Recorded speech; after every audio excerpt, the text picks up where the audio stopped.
So I only went and left my phone in the bloody taxi on the way here. Just had to go down to reception and the taxi driver brought it back for me. So all is well. This is my room that I'm doing the suicide prevention workshop in. And we've got, I've had these designed little pieces of paper for people to write their answers on to the different activities. And this one. And the third one. And then I've also got copies of the actual entire PowerPoint so people can take things home with them.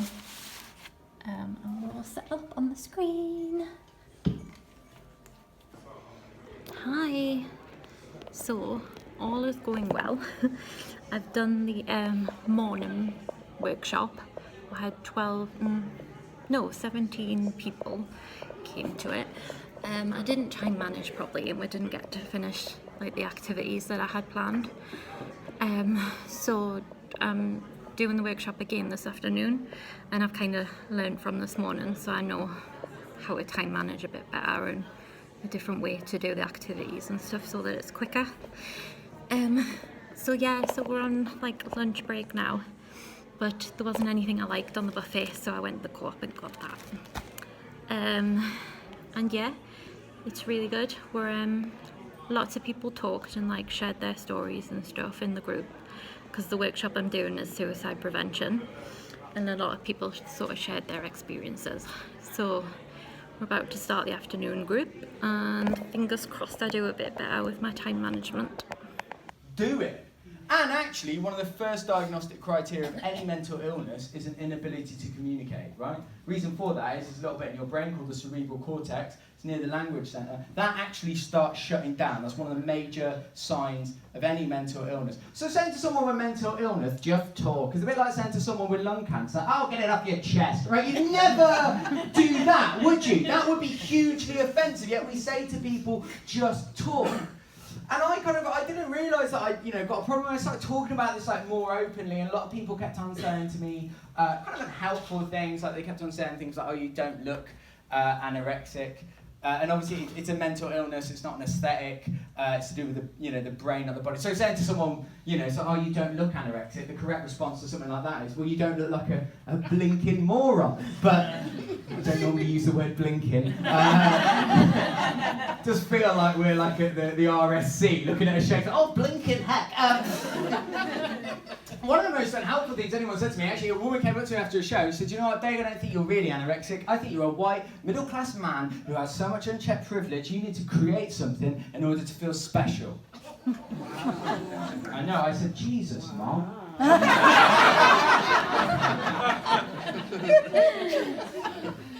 It wasn't it was actually quite a big review in Edinburgh, she'd been on telly and stuff like that, and I was really embarrassed that she said that, not only because it's a very notable person, but also she'd given rise to a lot of the insecurities that I had, and I didn't tell anyone about that for a long time, purely because of that.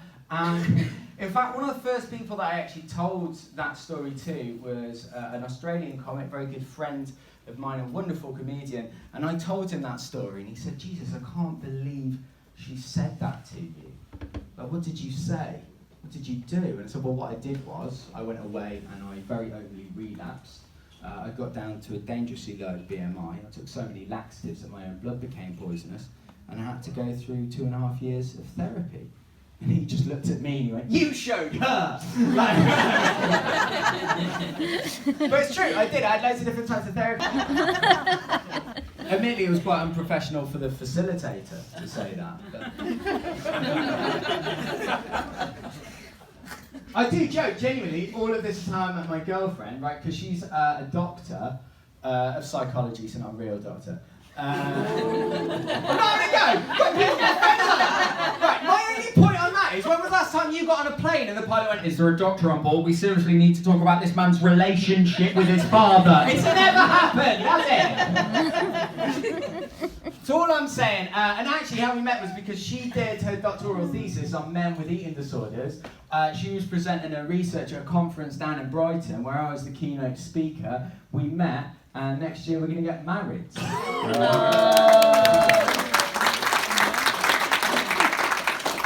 She doesn't know it yet. So I'm not really a boyfriend, I'm more of a case study, right? And she's been amazing, and she's been incredible and really, really useful. And we actually met because a couple of years ago I got approached by a publisher, and they said, look, there's a gap in the market for the first book about male anorexia, right? And I pointed out it's not a very big gap. And he didn't laugh, and it got awkward, right? So, and I wanted to write this book, and in the book, everyone kept on saying, tell your story, right? Everyone kept on saying, tell your story, and I find that useful. I find it really useful, people telling their story, but also, I think what's happening at the moment is so many people are telling their stories, not a lot of people are providing help.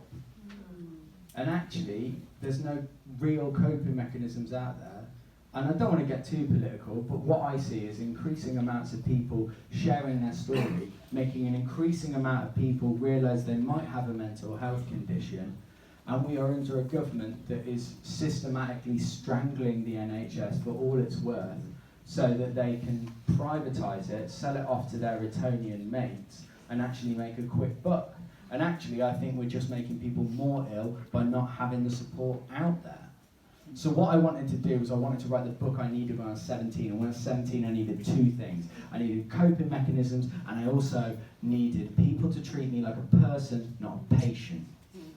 Whenever people found out about mental illness, they started treating me differently, started talking really quietly around me. Like, I genuinely thought, up until the age of 17, I genuinely thought all librarians had a mental illness. Because people always talk really softly to them. You're alright. And I was like, it's alright. No one joked with me. No one laughed with me. And actually, one of the things that I wanted when I was mentally ill is just to have a laugh. Which is why I wanted to write this book about anorexia. And I thought it was quite a nice idea to call the book The Real Hunger Games. Right? Because I thought that was a good title. Apparently that infringes copyright. So I had to call it Weight Expectations, right? Which isn't as good. But I'm going to leave you with this, because one of the things that I do think is, two of the coping mechanisms that I found, well, actually I'm going to give you three. There's only jokes for one of them. One of the things that I found really, really useful, I actually had a friend who, unfortunately, without going into too much detail, he was put on suicide watch. He was incredibly ill. And that was really funny timing for that to happen. That's brilliant. Like being heckled by Tweety Pie. So yeah, unfortunately my friend was put on suicide watch, and I said to him, why didn't you ever talk to me? Why didn't you ever have a chat to me? And he said this, which I thought was incredibly astute. He said, you kept on asking me, how did I feel? And like you've always said, you were never given the vocab to explain how you felt. So now, instead of saying to him, how do you feel? I said, look, on a scale of 1 to 10, 1 being rubbish, 10 being brilliant, what number do you feel? A lot easier, right? Mm-hmm. Second coping mechanism I find really useful is to think about what your warning signs are for bad mental health. But the one that I really want to focus on is the last one. Because we always talk about the negative rather than the positive. We always talk about illness rather than well-being. Like only 3 weeks ago, I saw a headline in the Daily Mail that said 70% of mental illness goes unreported. And I thought, if it's unreported, how do you know about it then, right? And it makes people uncomfortable. And I actually kind of I don't think people are led by negativity. I think they're led by positivity and excitement. So actually one thing I'd leave you with is think about what is good mental health to you. What is the best version of you? What is the mentally healthy version of you? And for me, that's when I feel silly. That's when I feel unencumbered. That's when I do things for my own kind of enjoyment, which is why I wanted to use comedy, because when people are laughing, they're listening. When they're listening, they can learn, and you can use that in order to remove the awkwardness that people who haven't got any mental illness. That removes that awkwardness, but it also helps engage a larger populace who have mental health. Yeah. You know? So I kind of, and I would leave you with this because if you haven't been affected by any issues regarding eating disorders, BEAT, the UK's eating disorder charity, their website's beateatingdisorders.org.uk, and I'm a proud ambassador for BEAT. But this is a little story of when I'm feeling mentally healthy, the sort of stuff that I do. When I was going to Edinburgh this year, I work so closely with it, I actually have a woman there that manages me called Rebecca, right? And I was heading up to Edinburgh, and I was like late, and I was running onto my train, and I ran onto her, she gave me a call, and I said, I'm really sorry, I've got to get a train, can I give you a call? And she was like, yeah, that's fine. So I ran onto my train, I sat down, and I pulled a pen out of my pocket to remind myself to give Rebecca a beat an email. So I pulled a pen out of my pocket and wrote on the back of my hand, beat Rebecca. Now you can imagine what the bloke next to me thought, right? In his mind, this is some really lazy domestic abuse, right? But I was in a really cheeky mood, so I just looked at him and went, she deserves it. That's amazing! 6 hours on a train. So I think it's more pertinent to talk about mental health rather than mental illness. I think it's better to focus on the 4 and 4 than the 1 and 4. And I think it's really important to treat people as people rather than patients, which is why I think entertainment, which is why I think comedy, is why I think engaging people in new methods is so important. So if you have enjoyed it, please follow me on Twitter, @Chawner. If you have enjoyed it, you can buy my book. If you haven't enjoyed it, keep it stuck. But all I will say is, this is a great event, and I'm really chuffed to be here. Thank you so much for listening, and have a great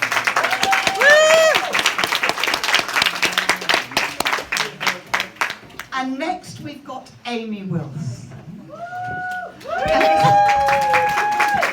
Amy is also on the forum planning group and delivered on one of the workshops and has been assistant chair. Would that be the right thing? There you are. Thank you very much. Linda Thompson.